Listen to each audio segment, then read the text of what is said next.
So sin in the Bible isn't as cut and dry as a lot of people think it is.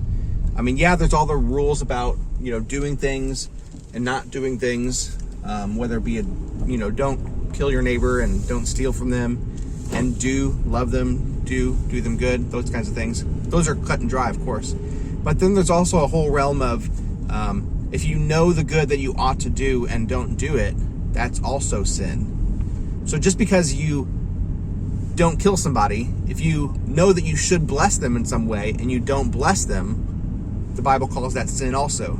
This is something that I've been trying to do better at lately. So often we have these thoughts like, I know I should do such and such. I know I should call someone because they're hurting. Or I know I should give somebody a meal because they really could use it. But a lot of times we have those thoughts and we just let them slip away. We don't really do anything about it. And scientifically, when we have these thoughts and still don't do it, we get a little rush of dopamine in our brains and we feel better about it, even though we didn't actually do anything. But the Bible doesn't want us to just stop at thinking these thoughts. It wants us to go through with them. It wants us to bless others, to do the good that we know that we ought to do. Now, as we've said before, none of this, saves us. None of this earns any merit before God, but it's simply living out the faith.